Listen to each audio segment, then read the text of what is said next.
In our last video on the cardiovascular system, we talked about the heart pumping blood around the body to get oxygen to our cells. But how do we get oxygen into the blood? That is the job of the respiratory system. The respiratory system includes the nose and nasal cavity, pharynx, larynx, trachea, bronchial tree, and the lungs. These airways filter and transport air into and out of the lungs so the oxygen can be diffused into the blood. Respire means to breathe. Respiration is the process of gas exchange between gas of the atmosphere all around us and our cells. Our cells use oxygen to make ATP, which is the body's main energy molecule. In the process, they create carbon dioxide, which is a waste product. The respiratory system is the body's way of taking in new oxygen and getting rid of carbon dioxide. We can divide the respiratory system into two sections or tracts, the upper respiratory tract and the lower respiratory tract. The upper respiratory tract includes the nose, nasal cavity, and the pharynx. The lower respiratory tract includes the larynx, trachea, bronchial tree, and the lungs. Let's look at the upper respiratory tract first. The nose is the main passageway for air when we are breathing. It is mostly made of cartilage and supported by bone. The two openings are called external nares, or nostrils. The nasal cavity behind the nose is split into right and left sections by the nasal septum. The nasal cavity is lined with a mucous membrane, or cells that secrete mucus. This mucus lining serves three functions. First, it warms the incoming air to raise it to the body's internal temperature. Second, water evaporates from the mucus to moisten the air. Third, the mucus traps dust and microorganisms to filter the incoming air. As air travels through the nasal cavity, it reaches the pharynx. This is the cavity at the back of the nose and mouth that is shared by the digestive and respiratory systems. It is split into three parts: the upper nasopharynx, the middle oropharynx, and the lower laryngopharynx. Then the air will travel down the back of the throat to the larynx. The larynx sits at the top of the trachea. Inside the larynx are the vocal cords, the glottis, and the epiglottis.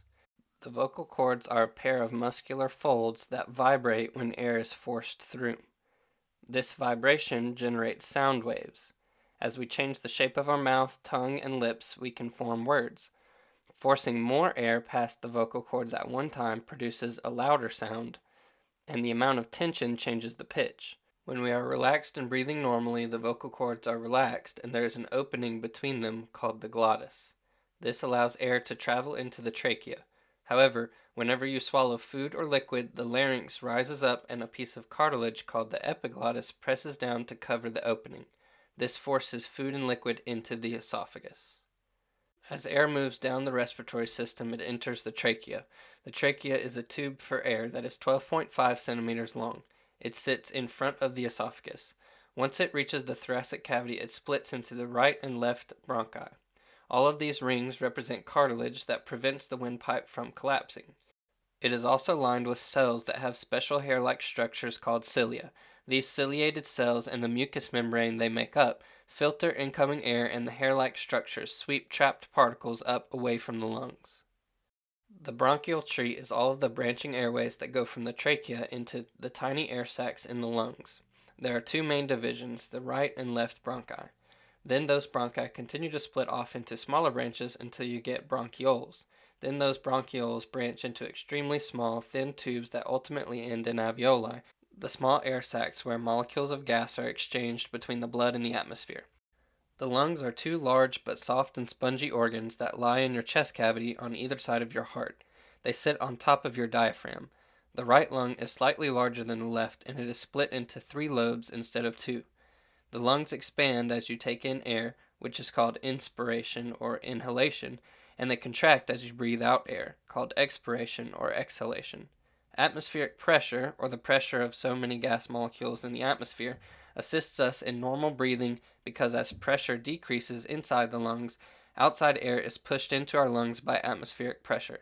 This decrease in pressure inside the lungs is caused by the contraction of the diaphragm. The diaphragm moves down and the lungs expand. When the diaphragm relaxes and moves back up, the elastic lung tissue returns to its normal size, which increases the air pressure in your lungs, forcing the air out into the atmosphere. Okay, back to gas exchange. Air travels from the trachea down the bronchial tree to the alveoli. These air sacs are microscopic. They are covered by blood vessels so that the gas can diffuse across the membrane of the alveoli and through the lining of the blood vessel into the blood itself. Oxygen molecules found in the air diffuse into liquid blood and attach to red blood cells to be carried around the body. Carbon dioxide diffuses out of liquid blood and into the alveoli for transportation outside of the body through exhalation.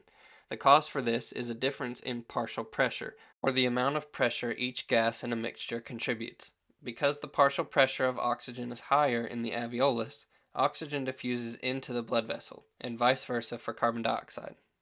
In summary, the respiratory system is the vital and efficient way of getting important gases into and out of our bodies. It works closely with other systems to ensure our tissues are getting enough oxygen and getting rid of cellular waste. Its structures are uniquely designed to accomplish this task without us having to even think about it. If you're interested in learning more, make sure you click the subscribe button, which is directly below this video. That way you will stay updated on new videos. Thanks for watching, and if you learned something new or found this information interesting, please don't hesitate to click the thumbs up button down below. Leave any comments or questions and I will get back to you, and I'll catch you guys on the next episode of Those Science Videos.